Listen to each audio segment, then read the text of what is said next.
What's up, everyone? Jake Weidenbach with Nash Power Sports. Hope you're having an awesome day. Mine's off to a really good start. And that's because I just spent an hour riding this hooligan bike right here. This is a 2023 GasGas ES700. And this thing is a handful. Just like its siblings, the KTM 690 Enduro R and the Husqvarna 701 Enduro, this is the biggest, most powerful dirt bike offered on today's market. This thing's got a 700cc single-cylinder engine that makes 75 horsepower. It's dual counterbalanced, and it is a rowdy little sucker, let me tell you. 75 horsepower doesn't sound like a lot, but in a bike that weighs only 350 pounds, this thing is a savage. Off-road, this thing could get away from someone pretty easily. This is not aimed at somebody looking for a casual off-road riding experience. You know, if you just want to putt along on a fire road and occasionally, you know, putt on a trail, this is not that bike. This is a bike for someone who wants to get after it, someone who wants to really attack twisty roads and attack off-road terrain. You know, you can look at this bike from two different perspectives. It's either the biggest, baddest dual sport on the market or the leanest, lightest adventure bike on the market. And either way you look at it, you're right. It's fast. It wants to go wide open. It doesn't like, you know, putting along at low RPMs though. This engine wants to be revved. So this would not be a good bike for single track where you're doing slow technical riding. For one, it's 350 pounds, so a little too big and heavy for that. But this bike wants to send it on fire roads. This bike wants to attack two track, and it wants to get after it in the twisty.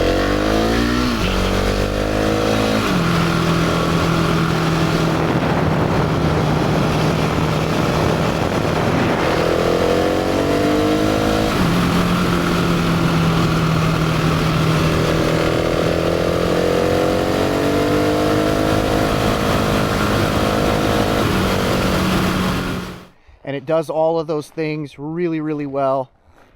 There's a lot of premium hardware on this bike, starting with the Brembo brakes. These stoppers, I found them to work really well. Now, there's also a Supermoto version of this bike, which I'll review down the road. The Supermoto's got beefier brakes, and it's got street wheels and tires, and a street-oriented suspension. But this bike, in addition to the Brembos, has WP Explorer suspension, which is what my KTM 890 Adventure R has. Top shelf suspension. I've never come close to bottoming it out or taking it anywhere close to its limits.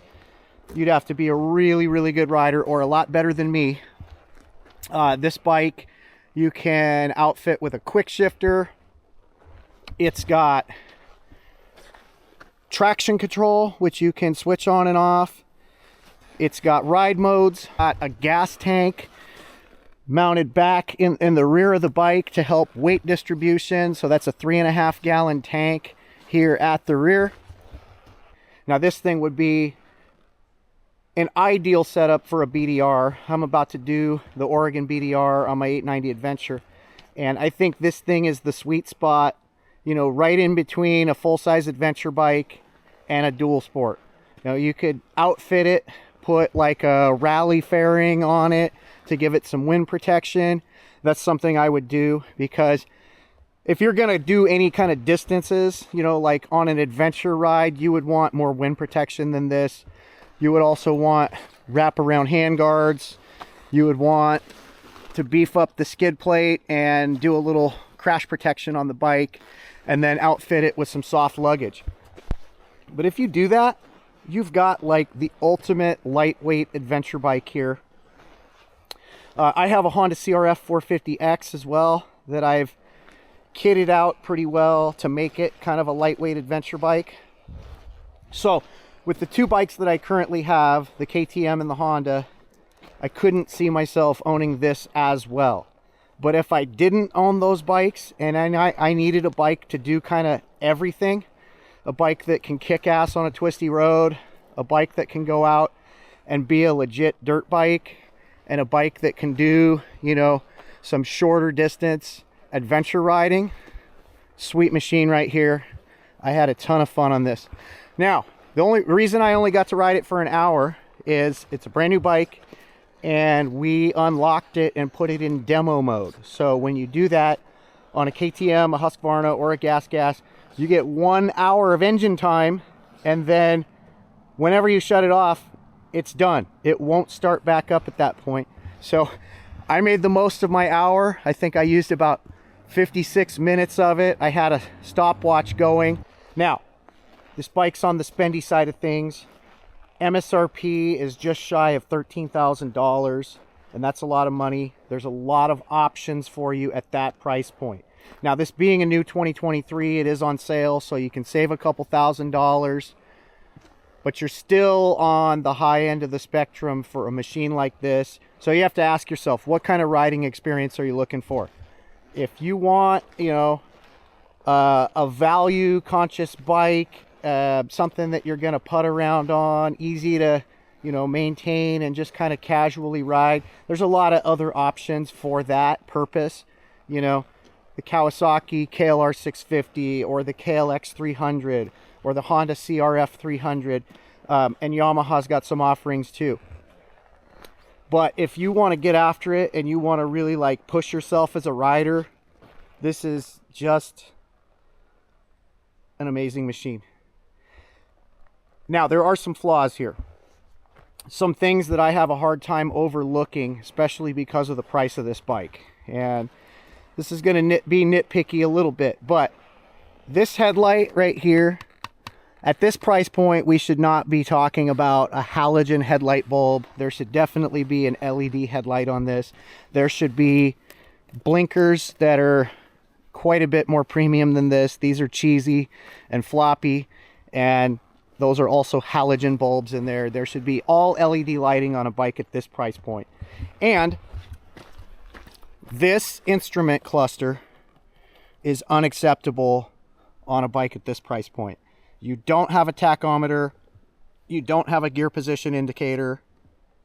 You should have a proper instrument cluster on a bike at this price.